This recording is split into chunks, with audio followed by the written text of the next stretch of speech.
오늘은 특수교육에 대해서 조금 얘기를 해볼까요? 한국과 미국, 제가 강의를 해놓은 거에서 최근 것만 제가 하고서는 별로 이렇게 강의해 놓은 거를 막 뭐 몇 명이 봤나 막 이런 거를 잘 체크를 안 해서 잘 몰랐는데 어저께 밤에 뭘 하다가 잠시 이렇게 쭉 그 전에 해놓은 강의들을 보니까 IEP 개별화 교육하고 그다음에 이제 아이들 학교 적응하고 이런 부분들을 조금 더 다른 부분보다 많이 보신 분들이 계시더라고요. 그래서 미국에 계시는 한국 부모님들이 보셨을까? 왜냐하면 내용이 한국어로 이야기를 했기 때문에 아니면 한국에 계신 분들이 보셨을까? 그런 생각이 들어서 조금 혹시나 미국에서 하고 있는 특수교육에 대해서 궁금하신 분들이 있으실까? 사실은 제가 미시간에서 부모님들을 저희 대학에 한국 부모님들을 저희 대학에서 잠시 코로나가 일어나기 전에 특수교육의 개론 부분을 한번 제가 한 10번인가 이렇게 워크숍을 한번 한 적이 있었어요. 너무 많은 부모님들이 한국에서 교육을 받았기 때문에 미국의 특수교육이 어떻게 돌아가고 어떻게 되는지를 잘 모르셔가지고 또 교사들이 학교에서 이제 저 학생들이 대학원 저기 학생들은 학교에 현재 교사들이잖아요. 근데 이제 once a while 가끔 이 대학원 학생들이 와서 한국 부모님인데 막 학교에서 뭐 이렇게 좀 안 좋게 선생님들을 상대로 막 이제 좀 애들 용어로 얘기를 하면 땡깡 같이 그렇게 부린 분이 이제 있는데 어떻게 이 의사소통을 해야 될지 모르겠다. 굉장히 힘들다. 영어를 잘 못하시니까 설명을 해도 이해를 못하는 것 같고 뭐 이제 이렇게 얘기를 해요. 근데 보통 이제 그거는 미국 사람들이 가장 많이 하는 excuse가 자기네 말을 못 알아듣는다고 생각을 하는 거예요. 자기네한테 동의를 안 하는 건데 그거를 못 알아듣는 걸로 이렇게 치부해버리는. 그래서 조금 문제가 있어요. 근데 그건 뭐 한국 사람뿐만이 아니라 부모님이 이제 저같이 저도 가서 학교에 가서 얘기를 하면 저도 액센트가 있는 사람이니까 제 백그라운드를 모르면은 제 앞에서 뭐 막 잘난 척하면서 얘기할 수 있잖아요. 뭐 이러면서 근데 실제적으로 미국에서 학교에서 학부모님들을 상대로 한국 학부모님이 아니라 미국 학부모님들한테도 거짓말을 많이 해요. 알아서도 하는 거짓말도 있고 아니면 몰라서 하는 말인데 사실이 아닌 이야기도 있고 많이 하거든요. 그래서 미국에서는 각 주마다 물론 이제 페더럴 거버먼트의 레귤레이션이 그러겠죠. 주정부에. 그래서 각 주마다 부모님들이 힘든 문제가 있을 때, 그러니까 부모님을 advocate을 한국말로 뭐라고 하면 좋을까요? advocate.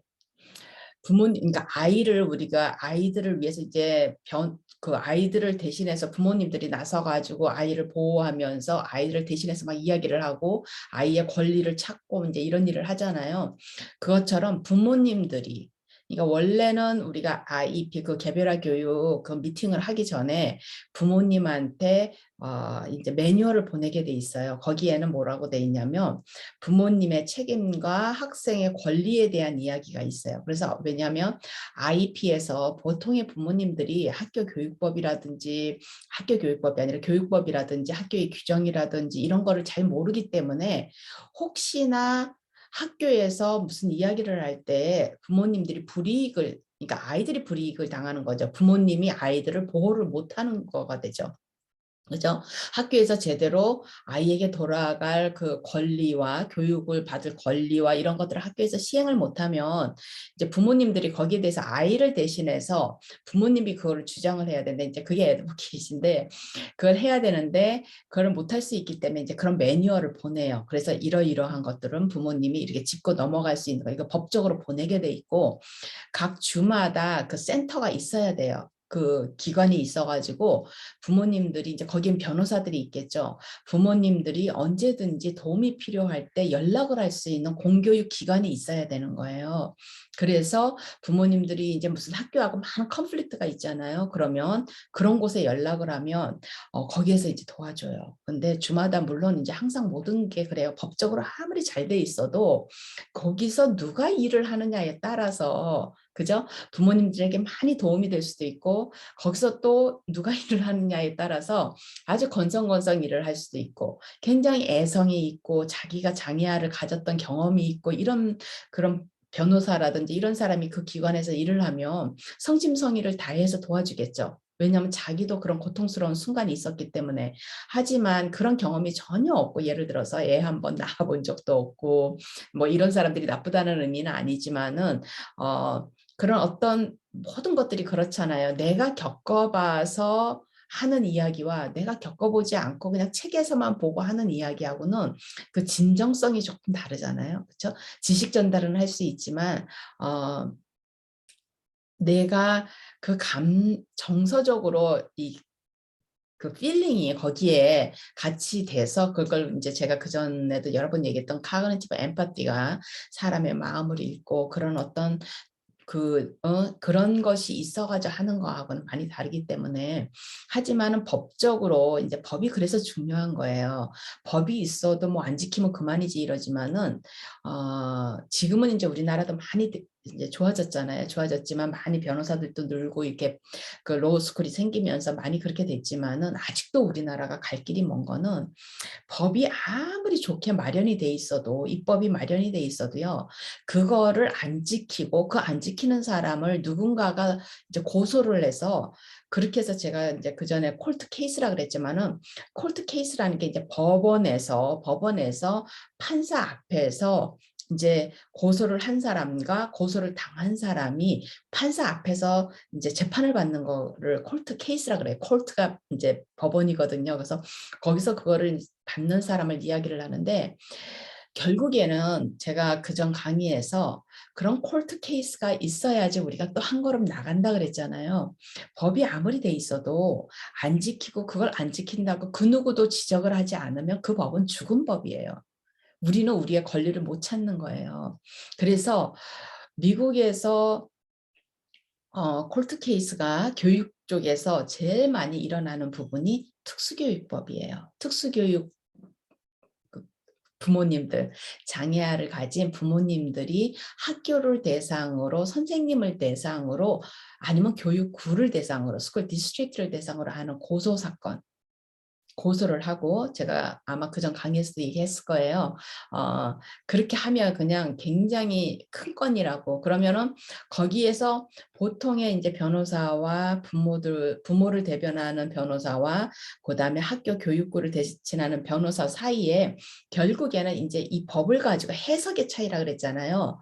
과연 이 법을 처음 만들었을 때 여러 가지 거기에 디테일이 있지만 결국에는 이렇게 변호사들이 잘 되고 잘 먹고 사는 이유가 그거를 얼마나 누가 정말로 고등 인지 능력을 가지고 아주 인사이트풀하게 그거에 대해서 잘 해석을 해서 정말 그 언더 더 미닝 그죠? 비트윈 라인에 있는 그 의미를 찾아내서 그걸 가지고 논쟁을 하느냐에 따라서 이길 수도 있고 질 수도 있다 그랬잖아요. 그럴 때 이제 그 판사가 그거를 센텐스를 하면서 이 법은 판사가 해석을 다시 하는 거예요. 그 이야기들을 듣죠. 들어가지고 주 앞에서 판사도 그전에는 건이 일어나기 전까지는 그렇게 자세히 그 법을 들여다볼 뭐 경우가 없었겠죠. 그렇죠? 그러다가 이제 케이스가 생기면 판사도 같이 공부를 하는 거예요. 이쪽 다 변호사, 이쪽 변호사, 판사 같이 공부를 해서 결국에는 판사가 이제 결론을 내는 거잖아요. 그래야 센텐스를 하는 거니까.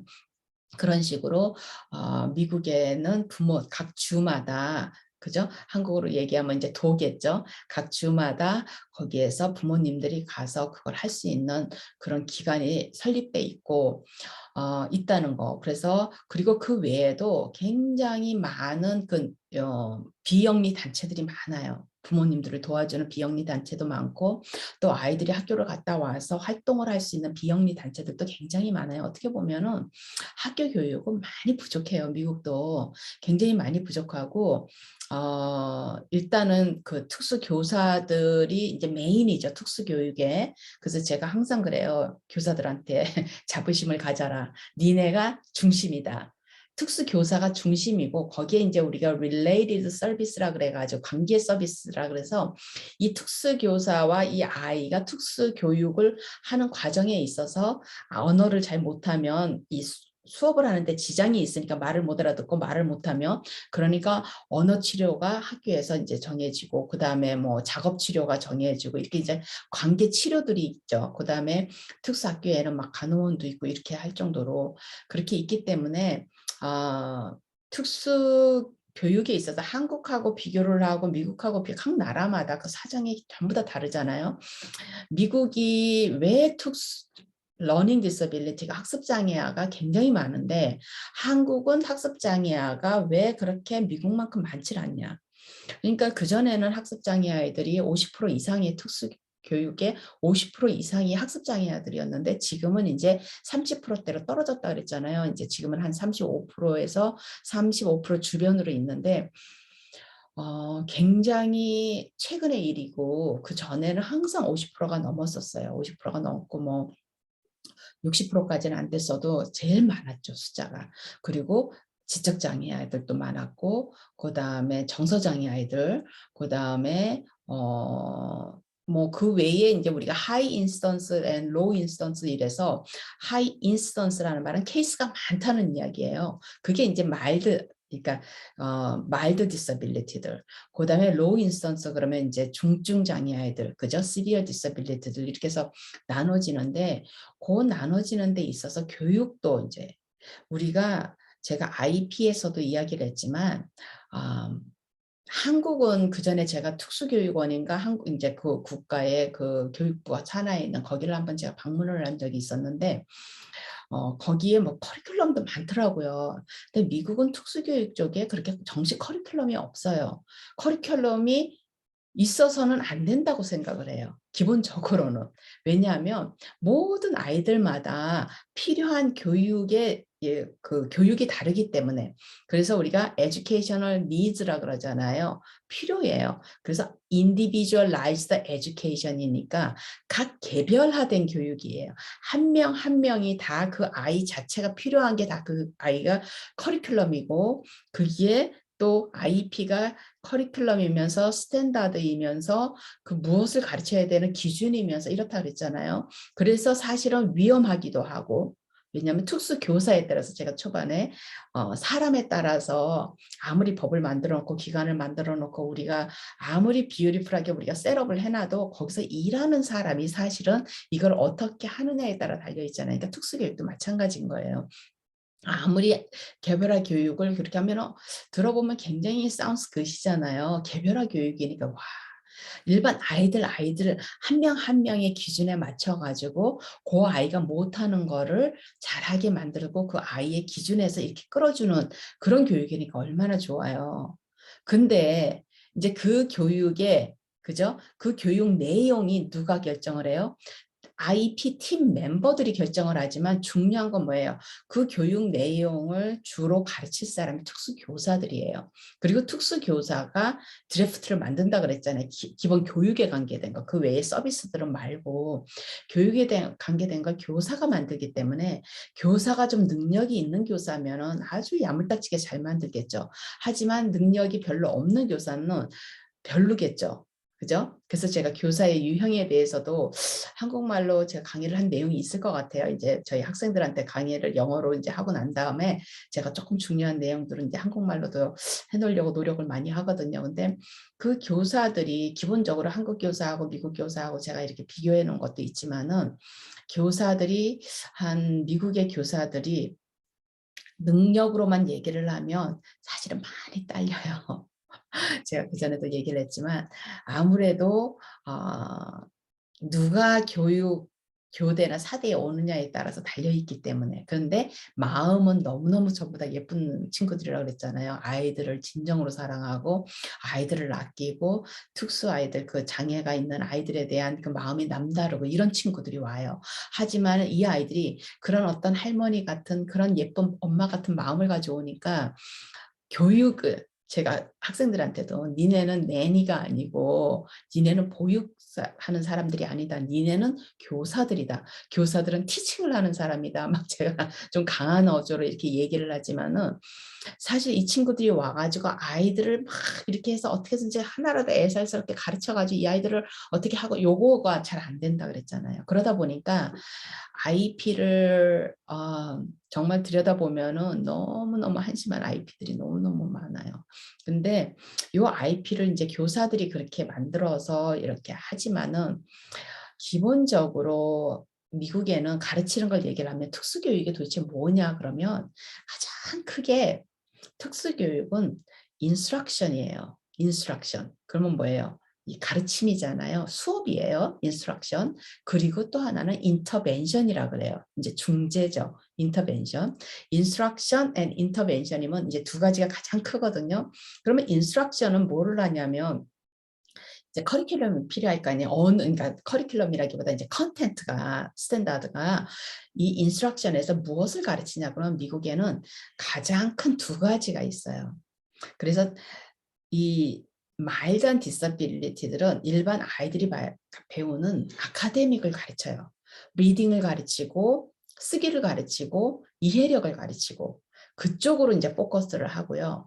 그다음에 이제 이게 중증장애라 그러나요? 그 마더레이트에서 이제 시비한 아이들은 adaptive behavior라고 그래요. 영어로 얘기를 하면 adaptive behavior. 그러면 behavior 그러니까 항상 우리가 behavior 문제 행동만 얘기를 하는데 behavior라는 거는 모든 행동의 behavior예요. 제가 지금 이걸 쳐다보면서 말을 하다가 제 굳은 얼굴을 보면 제가 살짝 웃고 이런 모습들이 다 behavior인 거예요. 그죠? 사람의 이 브레인에서 프로세스가 돼서 나오는 행동이 비헤이비어니까. 그래서 어댑티브 비헤이비어는 뭐냐면 기본적으로 아이들이 인간으로서 기본적으로 얼마만큼 독립적으로 살아가는, 그러니까 독립적으로 살아가는데 가장 독립적인 건 뭐예요? 돈이죠. 그죠?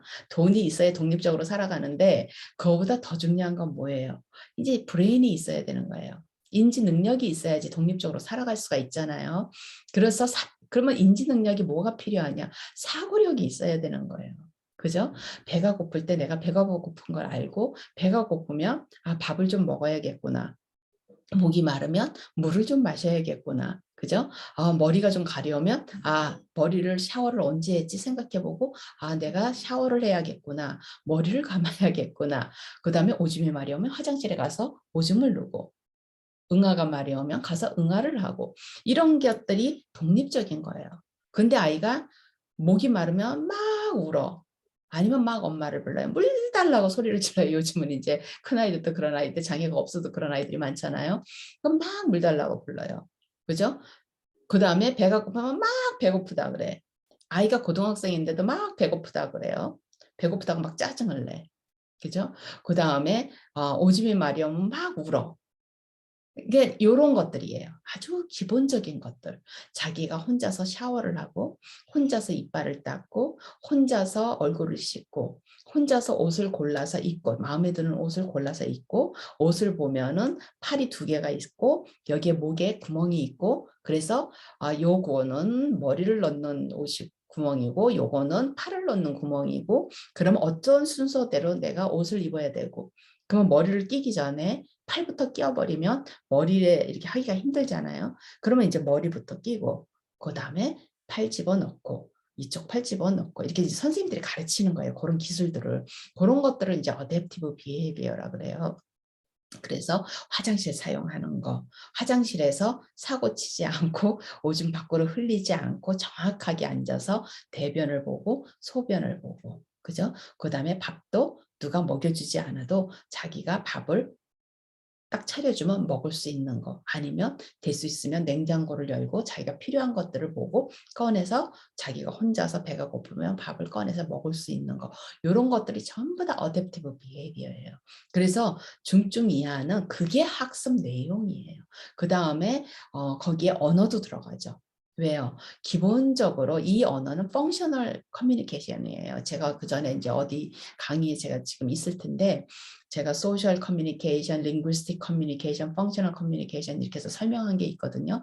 그 펑셔널 커뮤니케이션은 뭐예요? 우리가 언어로 그죠? 버벌리 언어로 의사소통이 안 되는 아이들이 다른 수단을 이용해서 이제 커뮤니케이션을 하는 거예요. 그럼 이제 수화도 펑셔널 커뮤니케이션에 들어가겠죠. 그 다음에 아이패드나 아니면 이런 태블릿을 가지고 거기에서 내가 지금 배가 고프면 그 커뮤니케이션 그 보드를 찾아가지고 클릭을 해서 찾아서 거기서 음식이 나오는 사진을 가지고 누르면은 나 지금 배고파요 하는 소리가 나와요. 그럼 엄마 앞에 가서 탁 그걸 누르면 엄마 나 지금 배고파요 그 소리를 하면서 아이가 고개 끄덕끄덕. 다 펑셔널 커뮤니케이션이에요. 그죠? 이런 펑셔널 커뮤니케이션. 아니면 아이가 이제 이 모로 스킬이 돼서 말을 지적 능력이 떨어지면 이제 언어가 아무래도 떨어지죠. 지적 능력과 언어는 같이 가니까 언어를 그렇게 버케브러리 양이 많지 않아요. 그러니까 기본적으로 생존에 관계된 위험한 서바이벌에 관계된 생존에 관계되고 세이프티에 관계된 그런 것들을 언어로 읽을 수 있고 문자로 돼 있는 거, 그다음에 이제 뭐 스탑 사인이 이렇게 딱 나오잖아요. 길을 건널 때 그러면 STOP 스탑, 한국에서 일단 정지 이렇게 나오나요? 정지 뭐 이렇게 써져 있는 걸 아이가 딱 보고 빨간색으로 딱 돼 있으면 딱 건너기 전에 이렇게 일단 먼저 딱 서서 아이가 확인할 수 있는 거. 그죠? 그런 아주 기본적인 단어들을 아이들이 이제 통문자로 가르치죠. 이렇게 보면서 이건 뭐야? 그러면 스탑 하고 아이가 읽을 수 있게끔. 그런 건 이제 어느 정도 되면 그거는 한 40, IQ가 40, 45, 35, 뭐 요 정도 됐을 때 그런 문자를 통문자로 해서 몇 개 이렇게 생존에 관계되는 단어들은 가르칠 수 있거든요. 그래서 그런 단어들도 가르치고, 그런 아주 기본적인 것들, 그 다음에 이제 나중에 복지에 관계된 것도 가르치고, 그 다음에 지금은 이제 우리가 카드로 다 쓰지만은, 그런 카드 쓰는 뭐, 미국에서 이제 체크를 썼었거든요. 이제 돈이랑 똑같이 돈을 가지고 다니면 좀 위험하니까 체크북을 가지고 다녔어요. 제가 미국에 처음에 올 때만 해도. 근데 요즘은 이제 체크북 쓰는 사람 거의 없죠. 거의 한 90% 이상이 이제 카드를 쓰는데, 만일에 이제 크레딧 카드나 데뷔 카드가 있으면은 그거를 어떻게 했을 때 어떻게 그런 것도 다 학교에서 수업을 해요.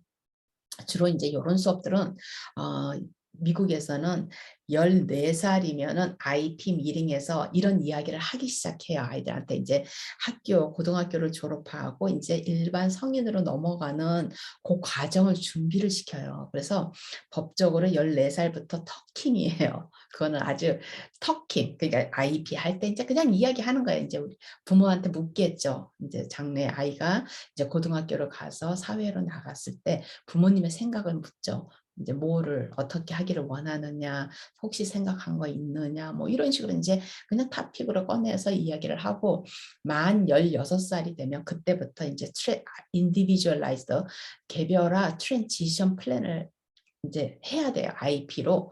그리고 트랜지션 플랜의 고울과 objectives, 그 목표와 이제 그다음에 행동 강령을 만들어 가지고 무엇을 교육을 시킬 것인가를. 그래서 미국에서는 조금 슬픈 이야기이긴 한데 초등학교까지는 선생님들이 그래도 이제 글자도 좀 가르쳐 보려고 그러고 리딩도 가르치고 이렇게 좀 이해력도 가르치고 아카데믹 쪽에 조금 노력을 해요.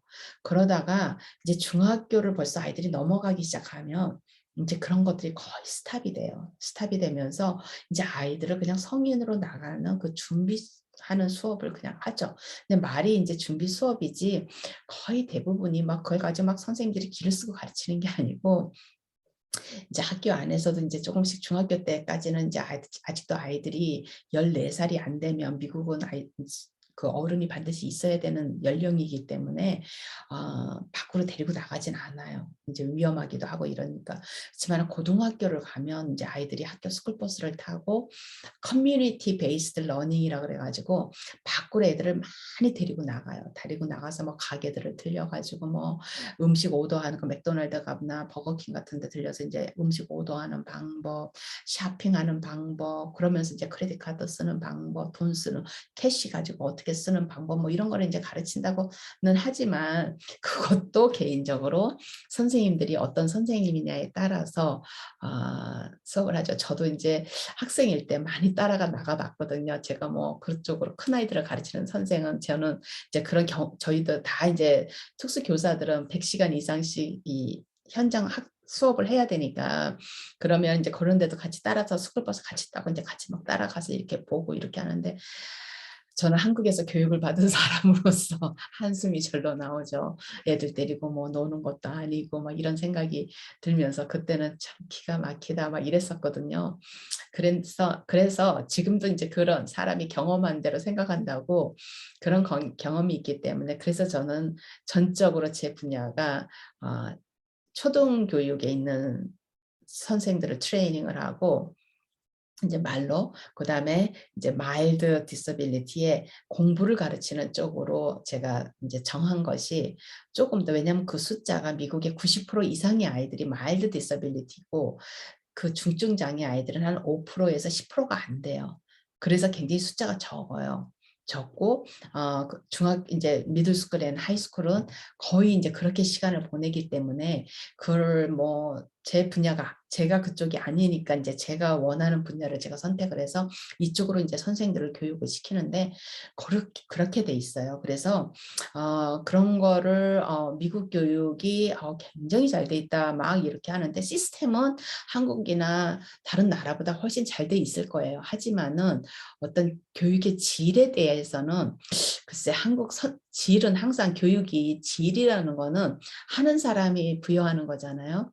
학교 교육이 누가 학교 교육을 해요? 선생님들이 하잖아요. 그러면 결국에는 선생님들의 질에 달려 있는 거잖아요. 그래서 한국 선생님들의 질과 수업을 하는 질과 미국 선생님들의 수업을 하는 질을 가지고 이야기할 때는 저는 자신 있게 미국 선생님들이 낫다고 얘기 못해요. 그러기 때문에 단지 이제 미국 선생님들은 우리가 가슴의 크기, 아이들을 품을 수 있는 가슴의 크기로 얘기를 하면 아마 미국 선생님들이 한국 선생님들을 이길 거라고는 생각은 해요. 기본적으로 어떤 그런 사람에 대한 기준, 사람을 놓고 보고 모든 거에 사람이 중심인 그런 문화는 미국 문화가 한국 문화보다 그전에는 한국 문화가 그게 컸었는데 요즘 한국 문화를 보면 미국 문화가 훨씬 큰 것 같아요. 모든 거에 사람이 중심인 거. 모든 거에 사람이 중심인 거. 아무리 시스템이 잘 돼 있어도 거기에 사람이 중심이에요. 그러니까 쿠션이 있어요. 그래서 항상 예외가 있어요. 한국처럼 시스템이 딱 만들어지고 나면 시스템이 중심이 돼서 사람이 그냥 두 번째가 돼버리는 게 아니라 미국은 시스템이 잘 돼 있어도 거기에 사람이 중심이기 때문에 항상 예외적으로 케이스 바이 케이스로 대부분은 그 케이스로 가지만은 그 시스템대로 가지만 그런 것들이 이제 조금 다르기 때문에 이제 그럴 수 있고 또 하나는 이제 물론 이제 제가 차곡차곡 시간이 되는 대로 이야기를 하겠지만은 이야기를 제가 했는지 안 했는지는 모르겠는데 미국에 있는 한국 아이들 그죠? 미국에 있는 외국 아이들 있잖아요. 그러니까 외국에서 이민을 온 아이들. 그래서 아니면은 부모님이 집에서 이제 미국에서는 꼭 1년에 새해가 되면 언어에 대한 설문조사를 꼭 해요. 집의 언어가 무슨 언어인 거를 반드시 설문조사를 해요. 그게 굉장히 중요하거든. 미국이 다문적 국가이기 때문에 굉장히 집에서 홈 랭귀지와 스쿨 랭귀지가 다른 아이들이 굉장히 많아요. 그러면 집에 오면 이제 우리 아이들도 집에 오면 저희 이제 아이들 아빠는 100% 한국말로 이야기를 하고 저는 아이들이 어렸을 때 이제 섞어서 이야기를 했거든요. 그러고 이제 음식도 80%는 한국 음식을 먹고 20%는 이제 아이들이 뭐 좋아하는 음식 나중에 이제 아이들이 커가면서 어릴 때는 이제 엄마가 주는데 애들이 막 먹잖아요. 근데 학교에 가서 저는 학교 이제 카페테리아 음식을 먹게 했는데 카페테리아 음식을 아이들이 먹으면서 이제 서서히 미국 입맛으로 바뀌어가면서 한국 음식이 줄어들고 이제 미국 음식이 많아지고 이렇게 되는데 가장 지금 미국에서 이제 난해한 부분이 이 아이들이 집의 랭귀지가 홈 랭귀지가 영어가 아닌 다른 언어를 쓰는 아이들인데 학교에서 학습이 뚝 떨어지는 아이들이에요. 그러면 이제 이 아이들을 어떻게 볼까요? 그러니까 이 아이들은 학교에 이제 스쿨 사이칼로지스트들이 있잖아요. 그러면 이 아이들이 학교 수업을 못 따라가요, 잘. 일반 반에서 선생님 수업을 못 따라갔을 때 이 아이들을 어떻게 할 것이냐, 이 아이들이 뭐가 원인인가, 이제 그걸 보거든요. 그러니까 제가 옛날에 대학 박사과정 학생이었을 때 한국 아이를 한번 개인 지도를 한 적이 있었는데 여자아이였는데 그 아이가 이제 학습이 안 됐어요. 근데 얼굴도 아주 예쁘게 생긴 아이였거든요. 굉장히 예쁘게 생겨가지고 엄마도 예쁘고 아이도 예쁘고 굉장히 이렇게 그 예쁘다는 의미에는 얼굴만 예쁘다는 의미가 아니라 굉장히 왜 사랑스러운 그 모녀였었어요. 내 기억이 굉장히 오래전이었는데 진짜 한 20 몇 년 전인 것 같아요. 근데 그 아이가 6살인가 7살이 된 아이였는데 학교 교육을 못 따라가니까 이제 엄마가 저한테 부탁을 해서 제가 일주일에 한 번씩 걔를 봐준 적이 있었는데 어, 학교에서는 아이가 요 케이스예요. 아이가 제가 가르쳐 보니까 지적장애가 있는 거예요.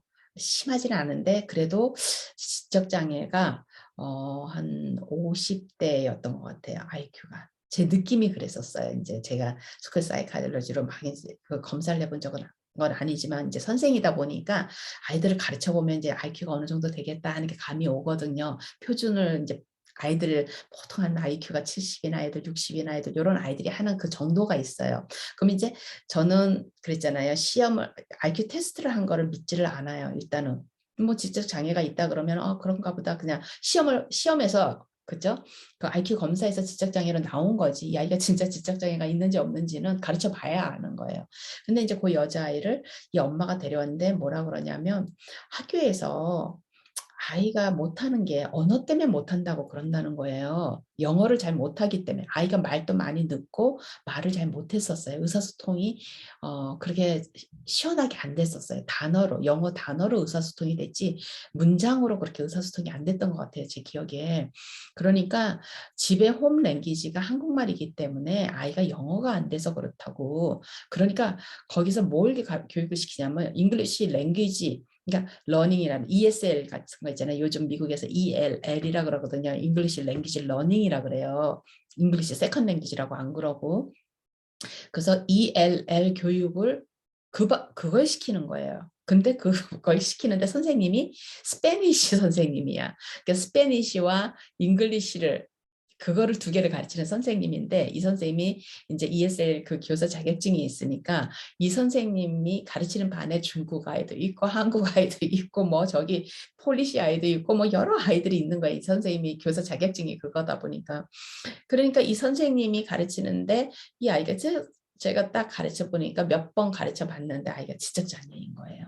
지적장애인데 이 마일드와 마더레이트의 중간 정도 되는 지적장애예요. 그러면은 일반 반에서 수업을 하기가 굉장히 힘들어요. 왜냐하면 일단 말을 못 알아들을 거예요. 선생님 말을 못 알아듣고 그다음에 선생님 뭘 하라 그래도 일단 읽기가 안 되고 아이가 쓰기가 안 되잖아요. 그러다 보니까 일반 반에서 이제 어떻게 돼요? 이게 처지죠. 그러다 보면 선생님이 신경을 안 써요. 왜냐면 아이들이 숫자가 많으니까 따라오는 아이들을 데리고 따라가지 막 선생님이 능력이 있어가지고 30명 되는 아이를 능력 있는 선생님들은 이 30명을 쫙 데리고 아이들을 가르치지만 이 선생님이 이제 미국 선생님들이 그 정도 능력이 있는 선생님들은 한 10%에서 20%밖에 안 돼요. 20%까지도 아주 후한 점수거든요. 그러니까 그 정도 되는 밖에 안 되는 이 선생님이니까 거의 대부분의 선생님들이 한 30%, 40% 아이들 따라오는 애들을 데리고 이제 쭉 나가고 나머지 아이들은 그래도 이제 집에서 어느 정도 교육이 돼서 오기 때문에 그래도 그냥 선생님이 시키는 거 막 해요. 틀려도 하고 뭐 이렇게 하지만은 거의 한 20, 30% 아이들은 이제 돌아다니고 막 이러죠. 그러니까 요 아이가 학교에서 영어로 얘기를 하면 이제 니글렉트가 되는 거죠. 그러니까 뭐 무시하는 게 아니라 그냥 선생님의 관여를 안 하는 거예요. 그냥 뭐 부모가 아이를 니글렉트하면 어떻게 돼요? 밥을 먹었는지, 애가 옷을 갈아입었는지, 뭐 이빨을 닦았는지 신경을 안 쓰는 거예요. 그러니까 이 아이가 반은 진짜 그런 아이예요. 그런 아이들이 이제 그거는 봐요. 아이가 학교에서 교육이 안 돼요. 근데 학교에서 이 아이가 장애가 있는 아이인데, 지적 장애가 있는 아이인데 아이의 언어가 그렇다 그래가지고 ELR 교육을 시키는 거예요. 그럼 어때요? 학교에서는 어느 게 돈이 더 많이 들어가요? 당연히 특수교육이 많이 들죠. 미국의 특수교육 예산이 어마어마해요. 어마어마하거든요. 그러면 특수교육에 훨씬 예산이 많이 들어가요. 그러니까 물론 학교에서 그걸 보고 그랬던 건 아닐 거예요. 특수 아이들이 많아지면 학교 예산을 많이 써야 되고 이래서 그런 건 아니지만은 이 아이가 오판을 한 거죠. 오판을 했는데 이 아이를 당연히 IQ 검사를 했죠. IQ 검사가 당연히 낮게 나왔죠. 근데 학교에서는 뭐라고 얘기를 하냐면 영어를 못하니까 영어로 된 시험지로 IQ 검사를 해서 이렇게 낮게 나왔다는 거예요. 근데 이것도 이제 어떤 많은 부모님이 스페니시 쪽에 있는 많은 부모님들이 학교 교육부를 상대로 이제 고소를 해서 뭐 스페니시 쪽뿐만이 아니라 일반 이제 그 아프리칸 아메리칸들, 그 우리가 말하는 이제 흑인들 이런 사람들이 많이 수를 했어요. 왜냐하면 IQ 검사는 표준 검사잖아요. 표준 검사이기 때문에 이거는 항상 우리가 놈이라고 그러거든요. 표준 집단을 가지고 이제 검사를 해서 제가 이제 죄송해요. 한국말을 정확하게 몰라서 reliability, validity 이 시험에 이제 이 시험이 정당하게 바르게 이 시험이 평가해야 될 것을 평가하느냐는 그 검사를 항상 모든 우리가 검사진은 그 실험을 하거든요. 그 실험을 하는데 그게 이제 대상이 누구냐면 어버브 미들 클래스 중상층의 백인 문화를 기준으로 해서 만들어진 IQ 검사라는 거예요. 그러면 어떻게 돼요? 영어가 부모가 미국 사람인 부모 밑에서 자라지 않은 아이들, 그다음에 흑인 아이들은 어때요? 어버버 미들 클래스, 미국 문화하고는 또 조금 다르잖아요. 흑인들은 또 흑인들의 문화가 있잖아요. 그러다 보니까 우리가 미스 아이덴티피케이션이라고 그래요. 영어로 얘기를 하면 미스 아이덴티피케이션으로 그건 뭐냐면 검사지의 오류인 거예요.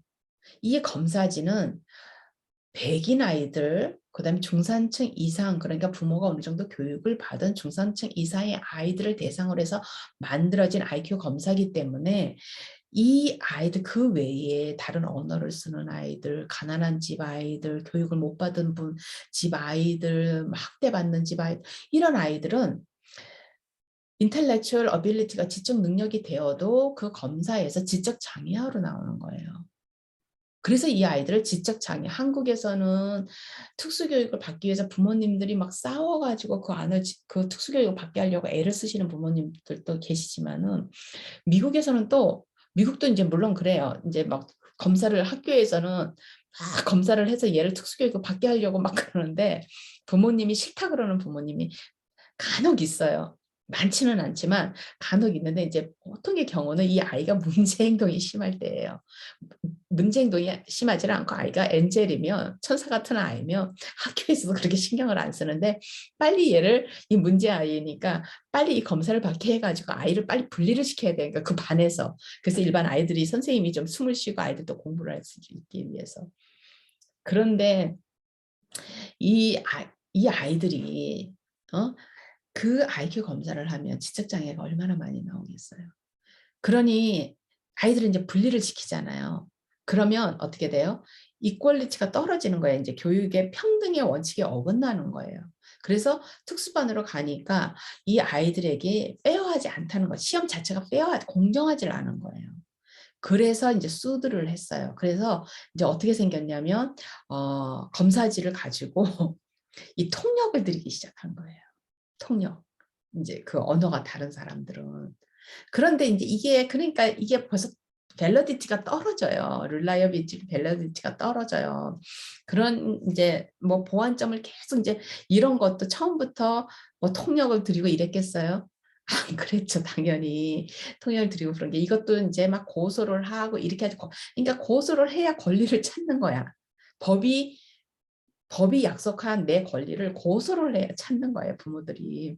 그렇게 해서 이제 물론 지면 이긴 사람의 그 법률사비까지 다 물어야 되니까 경제적으로 굉장히 힘들지만은 그게 이제 결국에는 이제 수프림 코트까지 가거든요. 수프림 코트 우리나라의 대법원까지 가는 케이스가 굉장히 많아요. 그래서 이제 그런 케이스가 많기 때문에 이 IQ 검사에서 이제 아까 제가 말했던 그 아이는 실질적으로 지적 장애가 있는데 학교에서 특수교육을 안 해주는 거예요. 아이가 언어 때문에 그렇다고 잘못 이해를 하고.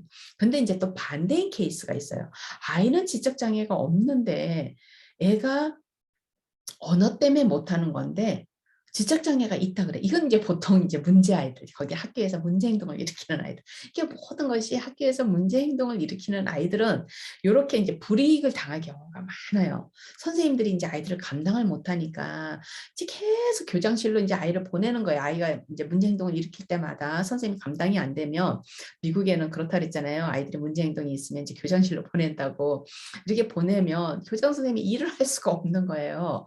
너무 많아요. 그러니까 학교에서 이제 유명한 아이가 되죠. 그럼 선생님이 자꾸 복도로 아이를 내보내고 이제 막 이렇게 되니까 이제 이런 아이들은 언어가 부족한데 언어가 부족해서 못 따라가는 건데 아이가 지적장애가 있는 걸로 판정이 나오면 이 아이를 특수반으로 보내버리는 거예요.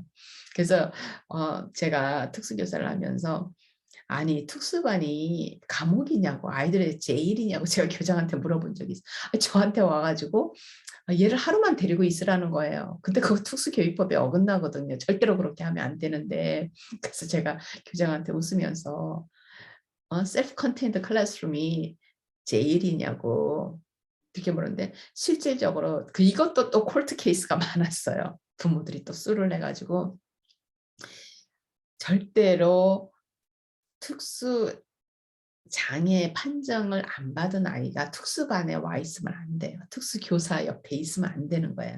특수반에 와 있다는 건 특수교육을 받는다는 거잖아요. 특수교사가 가르치는 거는 다 특수교육이니까. 근데 그런 케이스가 너무 많아지니까 이제 이걸 못하게 해가지고 요즘은 많이 덜해졌는데 지금도 많대요. 제가 학생들한테 물어보니까 지금도 많이 그런다 그러더라고요. 그래서 이제 요거 오늘은 제가 이야기를 뭐 이야기했다, 저 얘기했다, 이 얘기했다, 저 얘기했다 하지만은 요 언어의 차이와 그다음에 지적 장애 아이들 사이에 그다음에 이제 이 IQ 검사 때문에 이 지적 장애가 나오잖아요. 그러니까 요 지적 장애가 이렇게 언어 때문에 이렇게 이제 다이그노스가 잘못되는 경우가 있고 그다음에 제가 아까 흑인 아이들 얘기를 했잖아요. 흑인 아이들 같은 경우는 영어를 쓰는 아이들이에요. 영어를 쓰는 아이들인데 기본적으로 가난한 흑인 아이들, 물론 이제 백인들도 가난한 아이들이 많아요. 그다음에 루럴 에어리아 아주 시골이 있거든요. 여기는 이제 루럴 시골 아주 시골 에어리아 이제 있는데 시골이 또 가난한 집 아이들이 많아요. 그래서 이제 우리가 보통 가난한 집 아이들 그러면은 라지 시티 스쿨 아주 큰 그 대도시 그 얼번 스쿨들 그다음에 루럴 에어리아 그쪽이 그러니까 완전 그 시내와 한국말로 하면 시내와 그다음에 이제 시골 아이들 요 아이들을 다 어우러서 이제 룰러라는데 요 아이들이 지적 장애아로 판정이 되는 경우가 많아요. 근데 제가 가르치는 아이들도 그렇다 그랬는데 그러면 이 아이들이 왜 지적 장애아가 되냐면 일단은 언어가 떨어져요. 부모님들이 경제적으로 어려우니까 물론 이제 많은 부모님들이 막 전업 뭐라 그러지 이제 두 부모가 다 일을 하고 밤에도 일을 하고 해서 아이들을 돌보고 아이들을 챙기고 그러니까 수입이 이제 로우 인컴이라고 그러거든요. 우리가 로우 인컴 그러니까 인컴이 낮은 그러니까 월급에 이제 수입이 낮은 저임금이죠. 그 아이들 로우 인컴이지만 또 로우 인컴이어도 부모가 일을 많이 막 몇 잡을 하면서 막 투 쓰리 잡을 하면서 일을 하면은 이제 부모는 열심히 사는 거잖아요. 그죠? 그러면 이런 부모들이 아이들한테 교육에 대한 애정이 있을 수가 있어요. 건강한 부모들이에요. 로우 인컴이어도.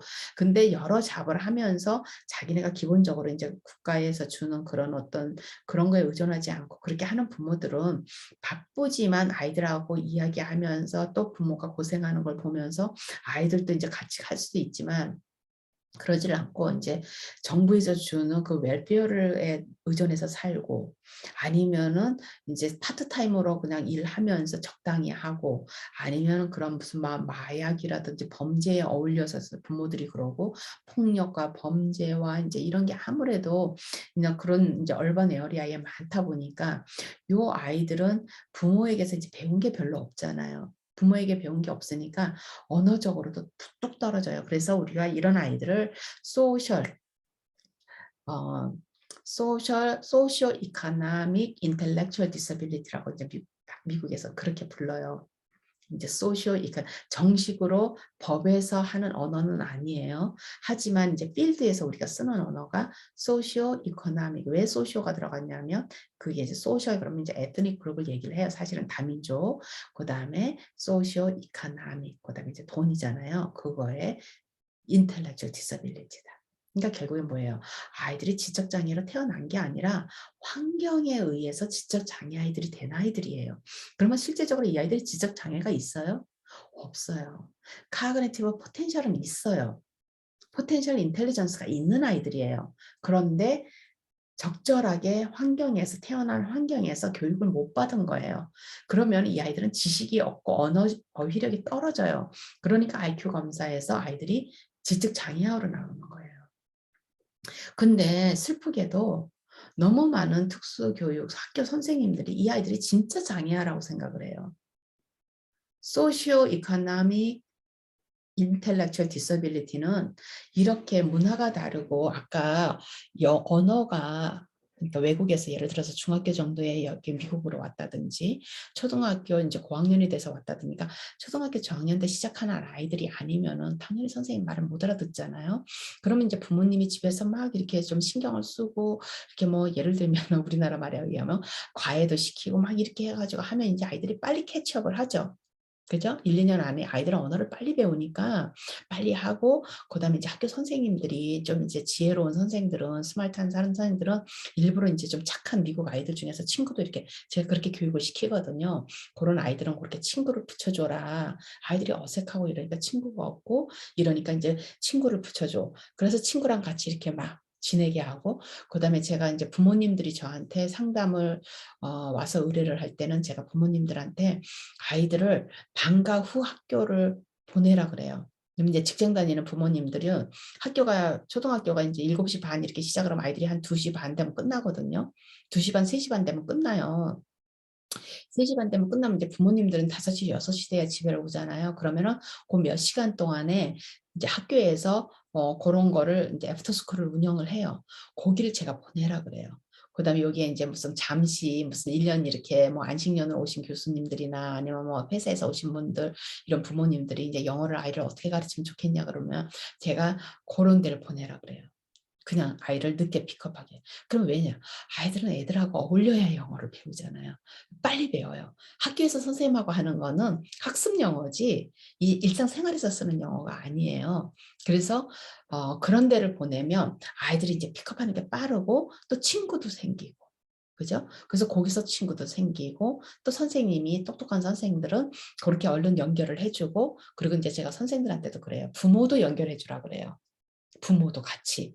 그러면 어떻게 부모도 좀 미국 교육에 대해서 좀 배우잖아요. 그러면 처음에 이제 이민을 오거나 아니면은 여기 1년, 2년씩 오신 분들은 이제 대부분의 정보를 한국 사람을 통해서 한국 교회를 통해 가지고 이렇게 배우기는 해요.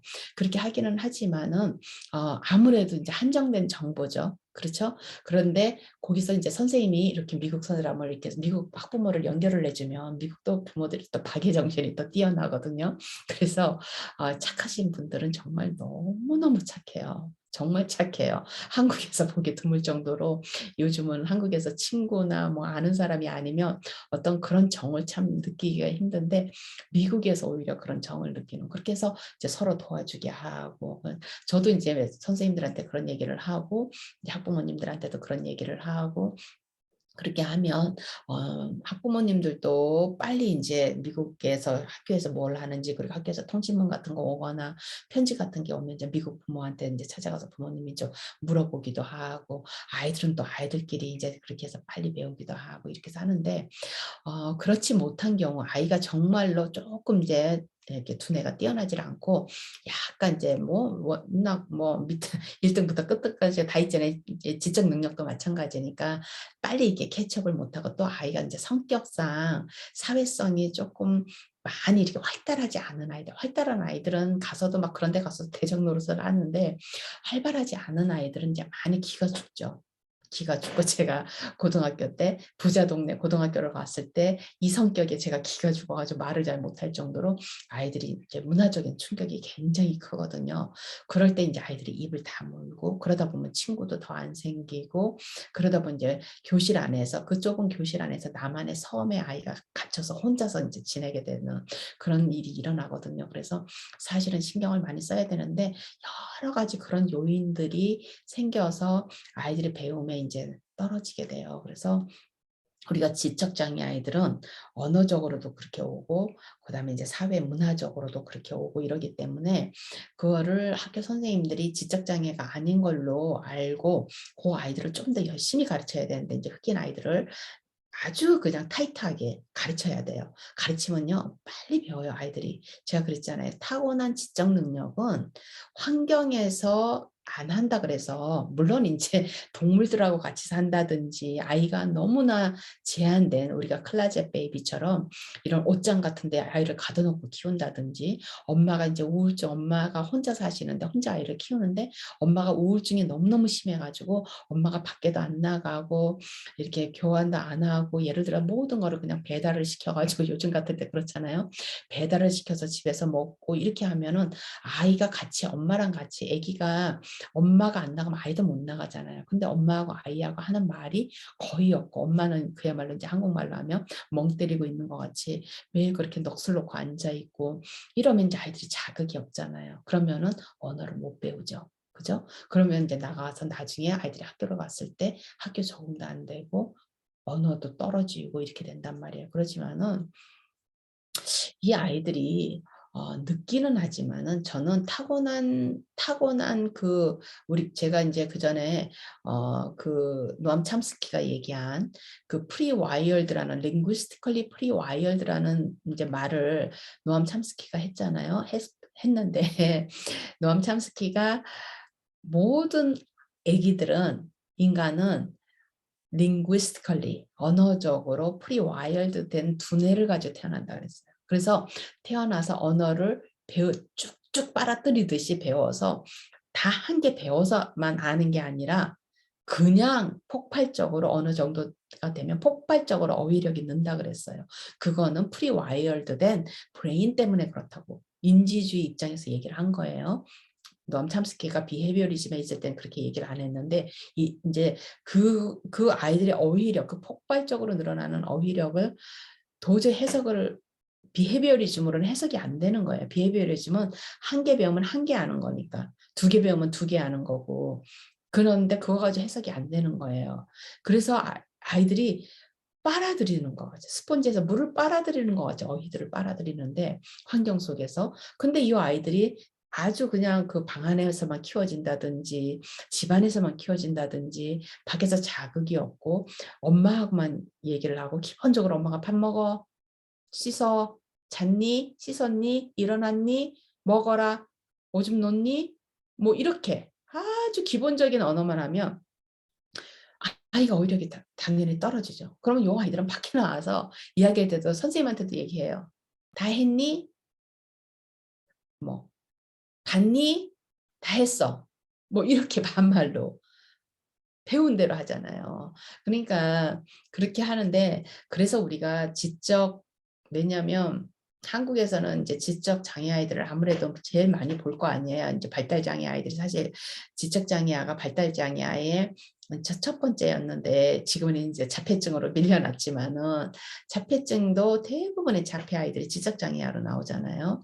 IQ가 자폐 아이들이 하이 펑셔닝인 아이들하고 뭐 에스퍼거 이런 아이들 빼놓고는 자기가 가지는 원래의 지적 능력보다 다 팍 떨어져서 나오거든요. 왜냐하면 아이들이 이 자극에 의해서 배워서 프로세스하고 이런 것들이 떨어지기 때문에 환경에 의해서 배우지를 못해서 그런 거예요. 그래서 요 아이들의 요런 거를 알고 선생이 수업을 할 수 있는 선생님은 요 아이들의 진짜 지적 능력을 볼 수가 있어요. 그래서 하여튼 오늘은 특수교육으로 시작해서 얘기하다 보니까 여기까지 왔네요. 이거 뭐 이 강의에 제가 제목을 뭐라고 붙여야 될지를 모르겠는데 하도 여러 가지 이야기를 해서 하지만은 좀 도움이 되는 내용이었으면 좋겠어요. 뭐 제가 취미 활동하듯이 매일 영어로만 강의를 하는 사람이기 때문에 한국말로 이렇게 이야기를 이런 이야기들을 해주는 게 재밌어요. 재밌고 새롭고 그래서 하는데 제가 뭐 제가 느끼는 것들 뭐 이런 것들을 많이 이야기를 뭐 부모의 역할, 교사의 역할, 뭐 어른의 역할, 그다음에 아이들 이런 얘기를 많이 하지만은 실제적으로 이제 교사들이 무엇을 가르치고 우리가 법이 어떻게 돼 있고 이런 이야기에 대해서는 좀 많이 하지를 않았는데 그런 것들도 혹시나 이제 궁금하신 내용들이 있으면 코멘트 같은 데에다가 남겨주시면 제가 무한대로 이야기를 해드릴 수가 있어요. 아무래도 교사들을 가르치고 이러다 보니까 웬만한 것들은 제가 어떤 질문을 여기서 어떤 분이 여기에 들어와서 저에게 질문을 한다 해도 제가 다 대답을 드릴 수 있거든요. 그러니까 혹시 궁금하신 내용들이 있으면 코멘트에 남겨주세요. 남겨주시면 제가 거기에 대해서 말씀을 해드릴게요.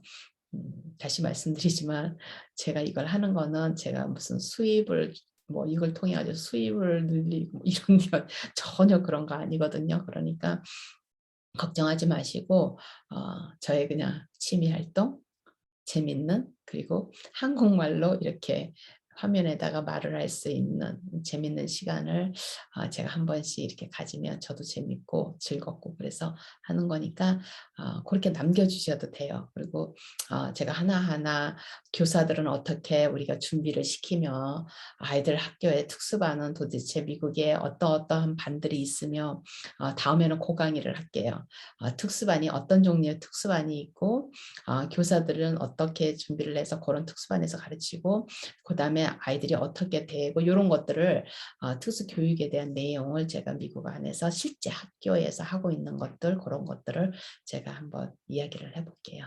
오늘은 여기까지 할게요.